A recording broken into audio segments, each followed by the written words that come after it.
the Rikishi Fatu Off the Top podcast. Let's go. Rikishi Fatu, all y'all ready? We the ones. Keep it locked on the Rikishi Fatu podcast. Off the top. We gon' talk about everything wrestling, everything hip hop. Keep it locked. It's time to smarten up. All right, for some reason, the way I wrote this out, I'm just gonna flip it.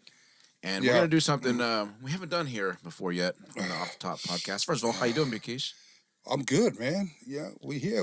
Another day. We woke up this morning. We already winning, man. What's happening? Yes, sir. Doing good, man. We haven't talked about hip-hop in a while, so I put together 10 hip-hop questions with Kishi.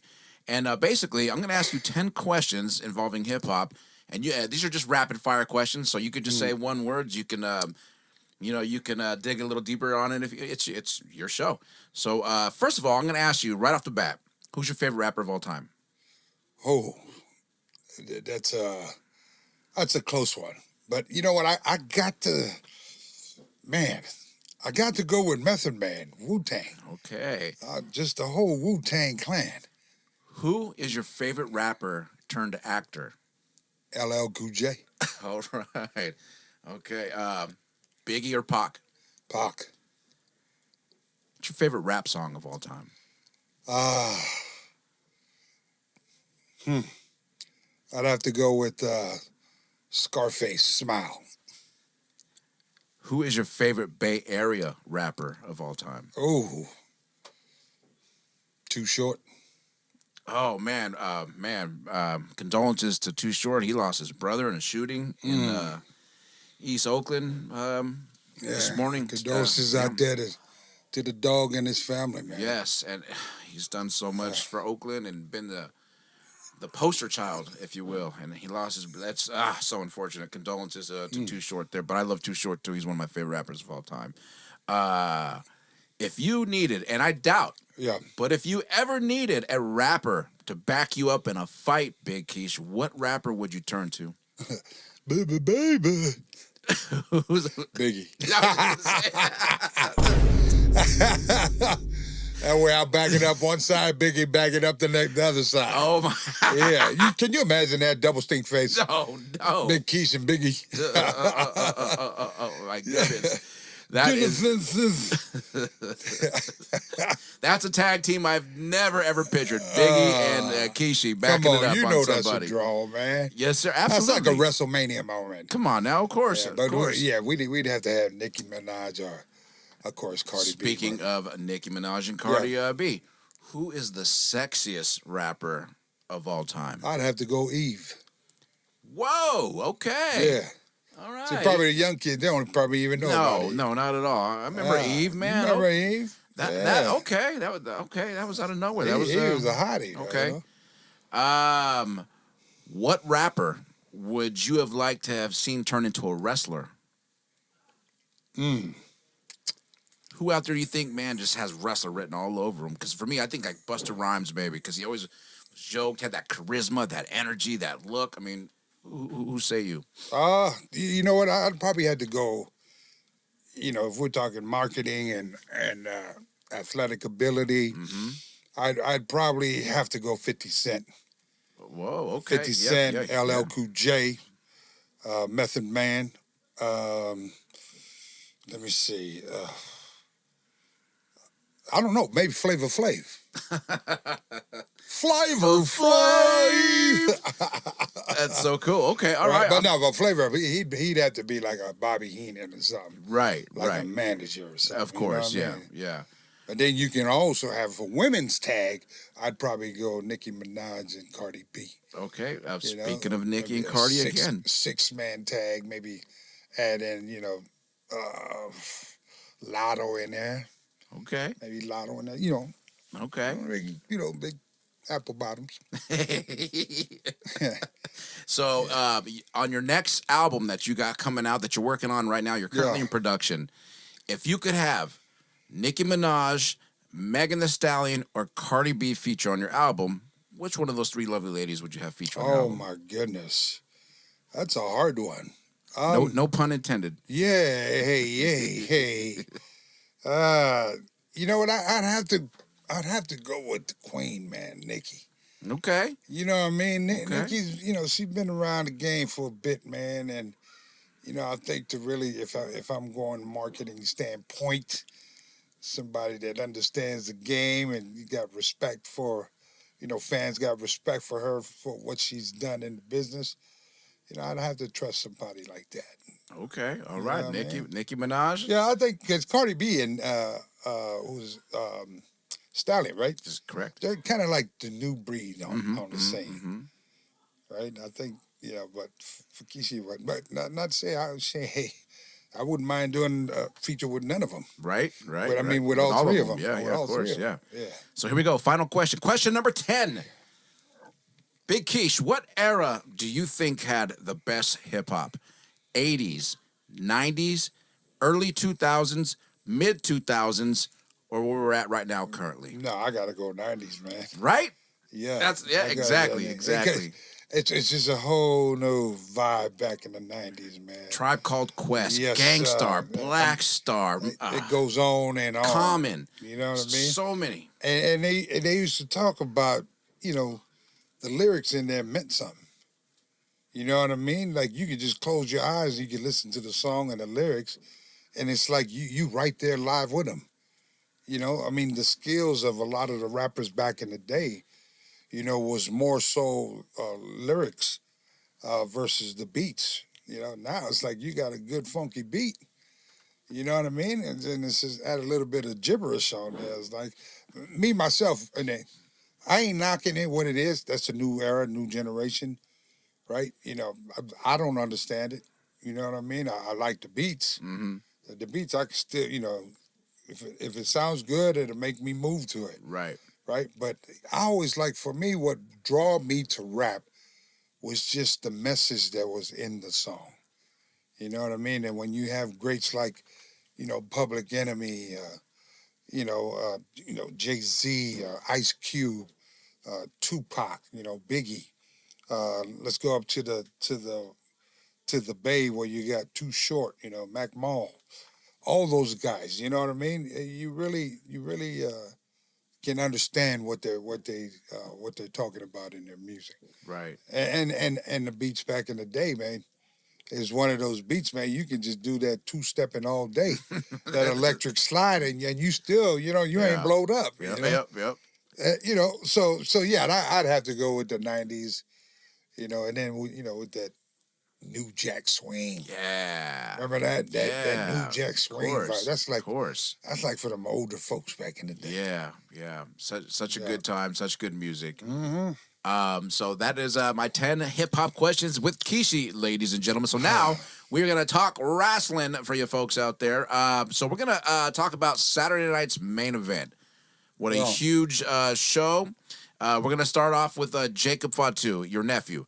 Had a huge match with Braun Strowman, and he destroyed Braun Strowman, but of course, Braun won via DQ. Yeah. But of course, everybody is talking about him leaving Braun Strowman in a bloody, broken heap. First of all, your thoughts on everything that transpired. Man, congratulations. Congratulations to the world. You finally got a little bit of taste of what I've been talking about all this time. And this is just the beginning. I wrote, like, Jacob's been he's been in here up on the scene about already? It's been that long? A year? Almost a year. So it took like a year to really, okay, we gonna give this kid an opportunity. And man, I was up in the hotel room and I got back from my appearance. I turned on the TV and there it is, man. I was so like, just, proud. It took me back to it. Jacob, like this is exactly what I knew he can do. And now the world's getting a chance to see it. You know what I mean? So I posted up on my Instagram, I said, Jacob Fatu has arrived. Mm-hmm. To me, out of everything that he has done in since he's been signed with WWE, this is the most impactful thing that Jacob has done for Jacob. Not for the bloodline, but for Jacob Fatu. And, I was so proud and so happy that, Now I'm like, okay, it showed his athletic ability. We've always known that. But how he came in there and just took this monster, Braun, he's not no cakewalk. No. This is a big dude. I mean, Yes, he's sir. won champions and blah, blah, blah. Mm-hmm. So to have a guy like Jacob come in and lay this, big superstar out and to leave him in the puddle of blood, man, that was so... Jacob has arrived. That's all I can say. Yeah. Jacob Fatu, ladies and gentlemen, Jacob Fatu has arrived. Yeah. And as a casual watcher, as a fan, if I'm watching this, what that tells me is that there's a new resident monster in town, and that's Jacob Fatu. He took out Braun Strowman, the biggest guy pretty much on the roster, and he left him in a bloody heap. And you're right, Jacob Fatu has arrived. And what I love is he's getting that Stone Cold treatment. The fans are cheering him, but they know we're supposed to boo him, but everybody loves him too much already. I had to listen twice at that. He got the pop, and they're cheering Fatu, and they're not supposed to be cheering him yet, but they are. And they came unglued when Tama Tonga took Jacob to the back, and Jacob broke through and came back and delivered one more moonsault. Yeah. They came unglued. He's already getting that baby face pop. That just goes to show you that the WWE Universe has been waiting. They have been waiting for exactly the moment that this guy is going to unleash. And so, I only see even bigger things happen for Jacob now. We all know he's great, he's good, he's amazing talent, right? But after what we've seen, this has skyrocketed Jacob into a whole new different level. Yes, sir. So let's see. Let's see. Does it matter now if they put him with a top babyface or top heel? Because if the fans are kind of just, it was weird. He's a heel, but they cheered him. Is that that respect that's their guy? Yes, sir. It's unanimous. What I see online, Big Keish, anytime Jacob appears on television, if you're scrolling through your phone, all you see on your feed is Jacob. That's how I know he's over like Rover. Yeah. All you see is Jacob. And with this Saturday night's main event, what transpired, you're right. It's the biggest thing that happened for him yet. It couldn't happen to a better guy. Absolutely. Like, for those of y'all that don't know my nephew, we're going to take you, we're going to put you in a little bit of what this kid is, man. He's humble, funny. I mean, Jacob is Jacob. Like, he doesn't even really look at himself as a huge superstar now.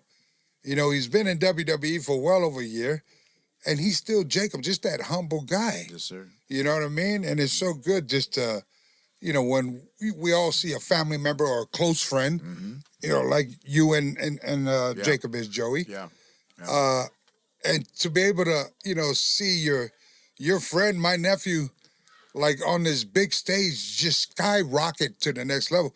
It's like, it's personal to you. Yes, sir. Because you know what this kid can do. And he's just he tweeted out like he's just getting started. Absolutely. And we, like you said, those of us who know Jacob, we all know what he's capable of, and he's literally just getting started. What really tickled my fancy today, Big Keish, I saw a story and they said he is without a shadow of a doubt a future world champion. And that just made me just smile from ear to ear because, knowing Jacob, just him as a champion, world champion, man. Just damn. What do you think, he'll sleep with the belt on? No, he'll lose it. He'll lose it. He'll do that just to rib us. He'll forget it somewhere. Yeah. One of his kids will be playing with it. He'll lose it like he lost Yokozuna's belt at a Royal Rumble. He'll tell you about that one day. He lost Yokozuna's belt before he's about to go out. He'll tell you about that. He'll lose that. He lost an APW belt. Right. And I didn't get my coupe that night, Jacob. But he won't lose a pack of Newports. No, like Spider-Man. Right? He's glued to those things. Oh my God! Yeah, but congratulations, Jacob. Listen, if you are listening, and is the world listening?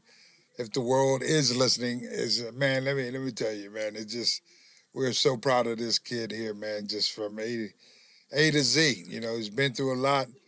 You know, he's put in his work, and it couldn't happen to a better guy. You know what I mean? He's just still 100%. humble, still Jacob. You know, and he was one of those dudes when it came to training who never took a shortcut. yeah. If he was hungover, if he was out late, worked late, whatever it was, he was always in that ring, and he never missed class, and he put in the work. So nobody out there could ever say Well, that's because what you guys like, and you guys era. That's you, Jacob. I'm talking about the old school from Knoxville to Sun Valley Domain. All you boys, you guys classmates, you guys are all the same like that. That drive, and you guys are a bunch of party animals. These guys try to hide that from me all the time, but I know they out there partying. But then they would come back, and I can never knock them because once they get in the ring, they still handle their business. You guys did do that. Yeah. You entertain. You're always, you know, the show goes on, and you did your part. So I never had a problem with that. But yeah, all this time when you guys were going out, I knew you guys were going out. Yeah. And so my point is with Jacob, you guys, he just loves the business. He loves getting in the ring. I mean, he can go in there, just look with one knee pad and Joey, did you see my other knee pad? Joey, can I borrow your tape? knee pad, yeah. Can I borrow some tape? You got some extra tape? I like, take it, man. They got them at the 99-cent stores. 99-cent stores. Yeah. That's how I picture him at WB. Hey, Randy Orton. Hey, Randy. Hey, you got some tape-oos? That's how I see it. He probably is. So I want to ask you, what do you think about his new name? You can't get mad at Jacob. No, that's why the world loves him right now. We're supposed to be booing him, but no, they love him because he is such a lovable guy. And he man, just the vibe he puts out to you. Yes, sir. Yes, like sir. You don't have to know him. Mm-hmm. Soon as you see him, he's just like just smile. He'll probably make the first step. How you doing, Oos? Yep. Jacob, nice to meet you. Nice to meet you. You know. But but congratulations, Jacob. What do you think about? We'll wrap up because we got other stuff to talk about. What do you think about his new name? He's going by a new name now. They dropped the Samoan Werewolf moniker. He is now known as the Tribal Wolf. What do you think about that? I think it's cool. Yeah, right? It's got a nice ring to it. Right. Wait, whatever sells on the back of T-shirts, right? Yeah, at the end of the day, he's doing well. You know what I mean? If Tribal Wolf is going to, it's got a good catch to it. Yep. I don't know. Is there a lot of Tribal? I mean, I guess. Samoan Werewolf, to me, there was nothing wrong with that. It rolled off the tongue really nice. Who knows? Maybe they're planting a seed. Maybe. Tribal Wolf. Ooh, tribe. What are we going to see? I see. Tribal Wolf 3.0? Man. Who else is going to come out there and be like a wolf? Well, let's talk about another wolf in the bloodline. We're talking about your son, Jey Uso, main event. Mr. Yeetmeister. So he didn't win with the Saturday night's main event match, but he comes out on Monday Night Raw with Quavo, of all rappers. And I think that's awesome that your son is the guy that is the pipeline to the youth of today. They're getting all the current and hot rappers to come out with Jay. Did you catch that entrance? Yeah. Right? So it was very entertaining. So Jay is going to enter the Royal Rumble. And this Royal Rumble this year is stacked. The competition is stacked. Let's talk about it. We got CM Punk. We got Roman Reigns. We got Drew McIntyre, Seth Rollins, Jacob Fatu, and 20-something other superstars out there. Big Keish, my question to you is, who do you think is going to win the 2025 Royal Rumble? You know what? I'd have to, again, I think my answer is the same. I'd have to wait to see, what they showed TV before to be able to find out, what my answer would be. I don't know. I don't see any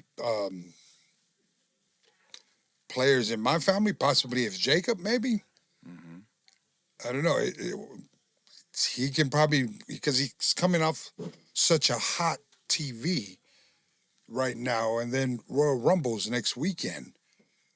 So it probably makes sense if Jacob, the first thing I'm going to look at is who's on the roster, who's going to continue on after Royal Rumble. So, the names that pop up to me would be Jacob, would be Cody Rhodes, would be CM Punk, and the list goes on. So, but I don't know. Is John Cena going to be around after? No, maybe just after WrestleMania. This is his last year, but I think he wants to win the championship one more time. That's what I think the deal is. Of course, he wants to go to WrestleMania. Everybody wants to go to WrestleMania. Yeah, of course. So that's why, I mean, the Yeet Meister, I'm taking this back to Jay. Yeah. Because who had a hotter year than 2024 than Jay, besides Jacob? Jay had the hottest year. So, man, you even said that you didn't want to see him win the title at Saturday Night's Main Event. You'd rather see him win the title at an event like WrestleMania. So here we are coming into the Royal Rumble. Man, that competition is stacked. I mean, really, he's got the best of the best he's going up against. It's still anyone's game at this point. What happens in a situation if Roman comes out at position number 1? What if he comes out at number 1 and he makes it all I mean, that can happen. We can have bloodline members going up against each other. We don't know. It's the Royal Rumble. And you have experience with the Royal Rumble. So I want to shift gears to your experiences with the Royal Rumble. First off, Big Quiche, what's one of the greatest Royal Rumble memories that comes to mind? Coming out number 30. When you eliminated Undertaker? No, when you come out number 30. The one of the memories, being a part of that, of the Royal Rumble, Yokozuna. 93. Back in 93. Yeah. Providence, Rhode Island. Yeah. Me, Samu, the whole You crew. guys were I all guess there was on a there. whole bunch of the casket there. Yes, sir. And, of course, Yoko, we finally eliminated Taker. And so that was a memorable one for me because a lot of my close friends, we were all a part of that. And, of course, to be able to have that big man, I think that was the last Royal Rumble we together with Brother Yoke. So, but being in the Royal Rumble, yeah. if you come out number 1, dude, you got a long night ahead of you. The easiest is coming out number 30.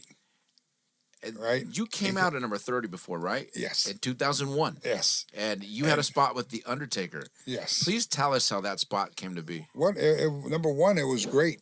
I was happy to be able to see my name at number 30. I said, okay, so now, every, what it is, what is it, every minute or every minute, 2 minutes or something? Yeah, somebody comes in. Dude, you get blowed up in there. Mm-hmm. You got to be to be out there for these matches, they can go on for like an hour and a half or so. Yeah. Right? And so when you know that you're coming out number 30, you want to be picked last. You hope that your number is this way because you're going to come out, everybody's already been in it for a minute. You got that overhand on everybody, right? And now you're just hoping that by the time you get out there, it's somebody that is going to be easy for you to eliminate. But when you come out there and there's a person like Taker out there, Taker is freaking 6'10", 6'11", or 6'10". Yep. At that time he's like 300-something pounds. So it was, to be able to go up against one of my BSK brothers was fun, but it was like, for me, it was hard work. Like, God damn it, I ain't going to be able to get this ooze out. You know what I mean? And is that him kind of like, because at that time, you were still, you were on fire at that point with the Keisha character. Yeah. So is that because the Undertaker's the Phenom?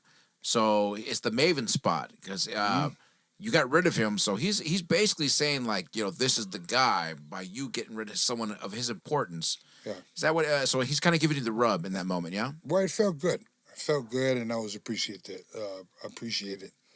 The kind gesture. You know what I mean? He could have done it for anybody else. Yes, sir. All right. Do you remember the 1993 Royal Rumble at all? That was where you, Samu, and Yoko were in it. And this was also the very first Royal Rumble where they implemented the, if you win this Royal Rumble, you go to WrestleMania. And this is, of course, the WrestleMania that Yoko won. This is 1993. Mm-hmm. Take us back to 1993. Did Yoko share the news ahead of time with you guys, knowing he was gonna go over? Was it something you found out the day of, or you watched it live happening with everybody else? Where was 93 at? Refresh my memory. Where it was at, I'm not too sure, but it was the spot where Randy Savage jumps off onto Yoko to give him the elbow and pins him in a Royal Rumble. Everybody knows you can't pin in a Royal, and Yoko kicks him off the top, and he goes over, and he wins. Sacramento, California. Oh, that's exactly where it was at. Yeah. Yeah. Wow. Yeah. So man, yeah. So this is Yoko's career starting to take off. Mm-hmm. Now, was this something he said? Hey, this is what's going on. Well, during that time, me, Uncle Alpha, and Brother Samu were together as head shrinkers, and Yoko had his run, as himself. No, he never told us. Okay. Yeah, he would never tell us, when we're going to these type of pay-per-view big matches, like we would never know what's going to happen to him, Mm. And of course, it was like curtain match. Everybody in the locker room was, eyes locked to the screen, and when that happened, when you seen Randy, icon Macho Man, take a bump like that for your dog, right, you knew something was gonna happen now. You know what I mean? And when Yoko won that night, they going into WrestleMania, it was huge. You know what I mean? And it's one of those things again. I mean, we've talked about this with Jacob, but it couldn't happen to a better guy. Winning the Royal Rumble, getting that opportunity, such as a guy like Yoko. Yeah. He's very talented for a guy his size. I think Yoko was like 650 or something at the time, and, moving the way he was moving, he was having the ride of his life when he was on top, and just, the company was going with, that's our guy, the big sumo wrestler, Yokozuna. So, to be able to have him, have the company right on his shoulders, man, for 3 years, man, he was selling out all over the place. Yep. You know what I mean? So it was good to be a part of it. A lot of memories together on the road, when you're a champ, when you're on top of the world, like on top of the whole roster, you get those special treatments, you know what I mean? Mm-hmm. And so we roll with him all the time, wherever he stayed at, sometimes like, he'd be up in those expensive hotels. Me and Samu would be like, oh, well, let's go on and just go to Motel 6. It's not how much you make, it's how much you save out here. Like, right. We're not in that Yoko bracket, you know what I'm saying? But we roll with him, you know what I mean? And it was a fun time in our career to be with him, man. So. Final question. Doing a Royal Rumble match, we've talked on the show about a night off. When you're in the Royal Rumble match, is it like a night off? Is it fun because you're in there and there's not much going on? It's just you're in the moment. Or is it is it something that could be? No, it's dangerous. Okay, yeah. It's let me see. For me, there's nothing fun about going out there to wrestle. It's all for me like, things start to go through your mind that, in my checklist is who's going to be out there by the time I come out there.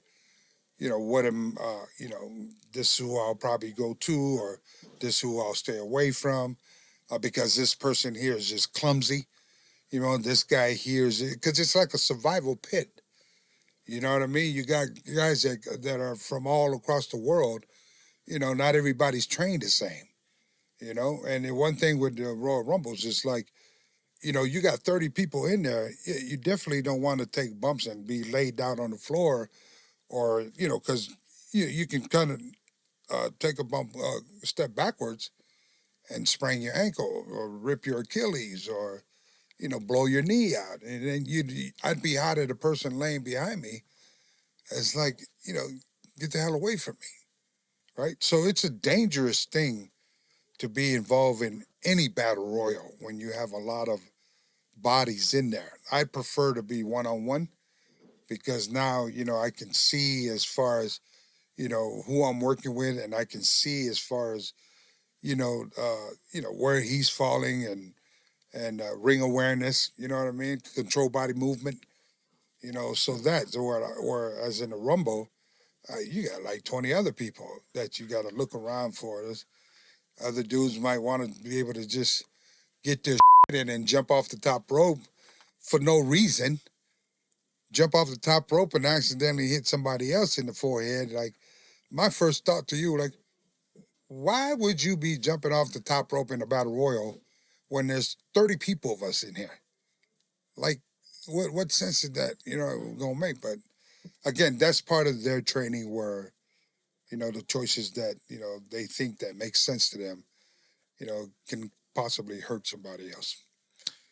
Thank you for your time, Big Kish. You got an early flight in the morning. Do you have... I know it, man. Yes, sir. So we're going to get out of here. Do you have any final words? No, I want to thank everybody, for tuning in.